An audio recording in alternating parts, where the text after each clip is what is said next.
इस वीडियो में हम बात करने वाले हैं रैम के बारे में। जैसा कि हम सब जानते हैं, कंप्यूटर की जो मेमोरी होती है वो रैम होती है। इसके अलावा भी अलग मेमोरी होती है। रैम सिर्फ कंप्यूटर में ही नहीं बल्कि हमारे मोबाइलों में भी होती है, और इसके अलावा बहुत सारे डिवाइसेस में रैम का यूज़ एज ए मेमोरी होता है। अगर हम मेमोरी की बात करते हैं तो मेमोरी दो टाइप्स की है। जो मेन मेमोरी होती है, एक रैम और एक हार्ड डिस्क।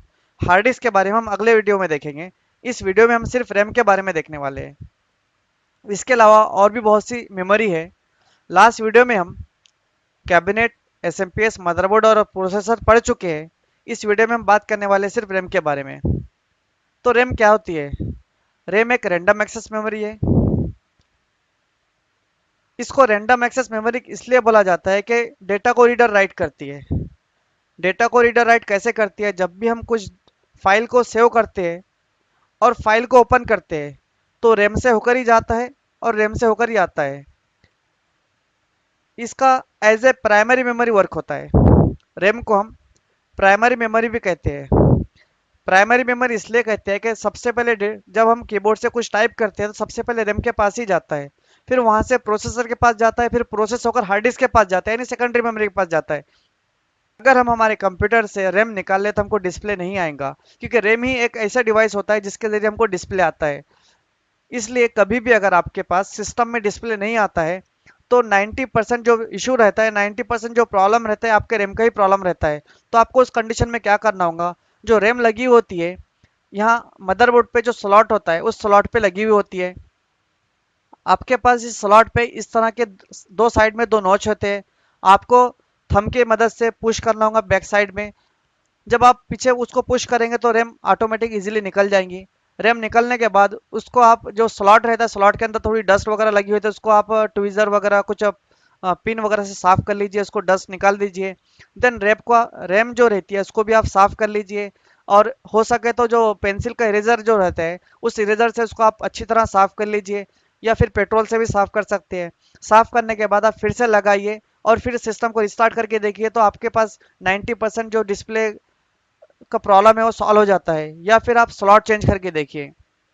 तो हमने रैम को प्राइमरी मेमोरी बोला है क्योंकि वो सबसे पहले डेटा वहीं से ट्रांसफर होता है और वहीं से रीडर राइट होता है। तो इसलिए रैम को प्राइमरी मेमोरी बोला जाता है। इसको टेम्पररी मेमोरी भी बोला जाता है। टेम्पररी मेमोरी इसलिए बोला जाता है कि इसमें डेटा टेम्पररी रहता है, परमानेंट नहीं रहता है। सपोज आप वर्क कर रहे हैं और उसी सिचुएशन में, उसी टाइम में ऑटोमेटिक करंट चला गया, तो उस कंडीशन में क्या होता है कि आपका सिस्टम ऑफ हो जाता है।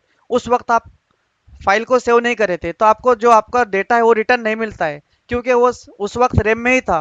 अगर आप प्रोसेस कर लेते, मीन्स आप सेव की कमांड देते, वो प्रोसेस होकर हार्ड डिस्क में सेव होता, तो वो डेटा जो स्टोर रहता वो हार्ड डिस्क में रहता, तो आप फिर बाद में उसको दोबारा रिटर्न कर सकते ओपन करके। लेकिन आप सेव नहीं करे, इसलिए जो आपका डेटा अवेलेबल था वो रैम में था और वहां से वॉश आउट हो जाता है। इसलिए उसको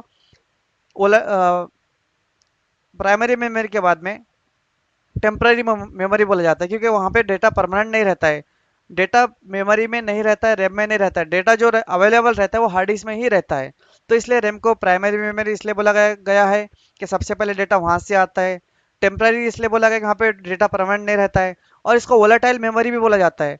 वोलेटाइल मेमोरी इसलिए बोला जाता है कि जैसे मैं आपको बताया हूँ, ऑटोमेटिक करंट चला जाए तो वहाँ से जो उसमें जो डेटा रहता है वो वॉश आउट हो जाता है, वोलेटाइल हो जाता है, इसलिए उसको वोलेटाइल मेमोरी भी बोला जाता है। तो आई थिंक आपको रैम के बारे में अच्छी तरह समझ में आया होगा। जैसा कि आप यहाँ पे देख सकते हैं, एक छोटी रैम है, एक बड़ी रैम है। तो छोटी रैम जो है लैपटॉप में लगी होती है और बड़ी रैम जो लगती है वो डेस्कटॉप में लगती है।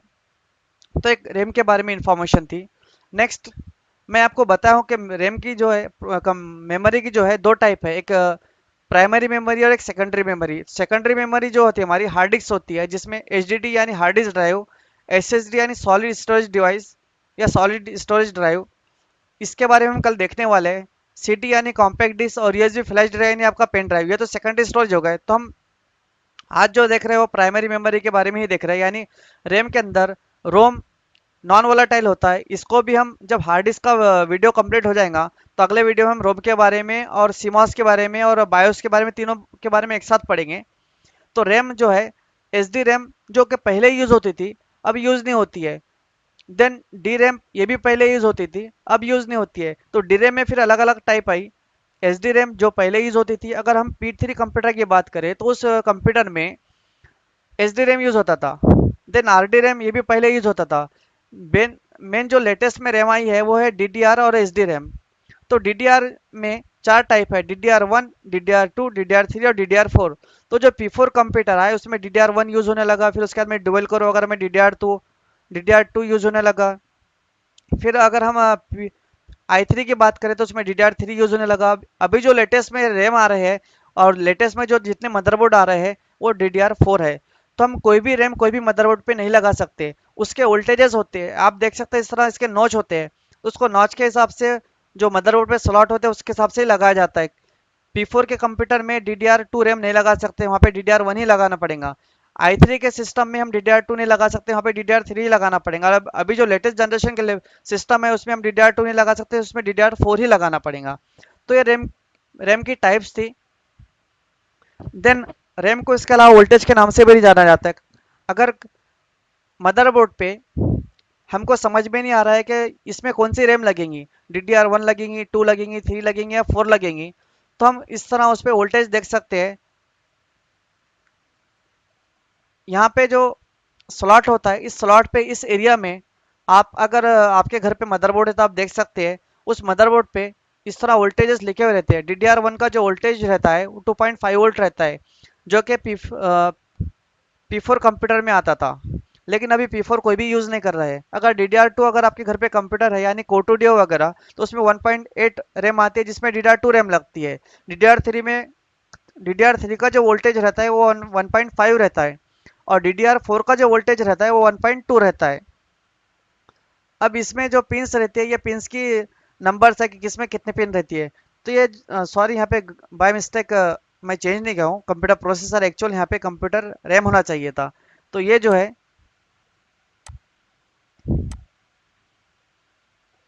कंप्यूटर रैम है यानी रैंडम एक्सेस मेमोरी। तो आई थिंक आपके समझ में आया होगा कि कंप्यूटर की रैम क्या होती है, वो एज ए प्राइमरी काम करती है, वो कहाँ लगती है, वो कितने टाइप्स की होती है और उसके वोल्टेजेस क्या होते हैं। और यहाँ पे आप देख सकते हैं कि यहाँ पे भी रैम के बहुत सारे अलग अलग टाइप है, यहाँ पे नाम है, यहाँ भी आप देख सकते हैं और उसके टोटल कितने पिंस होते हैं वो भी यहाँ देख सकते हैं आप। तो ओके दोस्तों, आई थिंक आपको मेरा ये वीडियो समझ में आया होगा और पसंद आया होगा। अगर आपको वीडियो समझ में आ रहा है तो आप कमेंट में लिखकर ज़रूर बताइए। अगर आप कुछ सजेस्ट करना चाहते हैं तो भी मुझे कमेंट में लिखकर भेजिए। और वीडियो को लाइक और कमेंट और शेयर ज़रूर कीजिए और सब्सक्राइब करना ना भूलिए। तो ओके दोस्तों, मिलते हैं नेक्स्ट वीडियो में हार्ड डिस्क के साथ।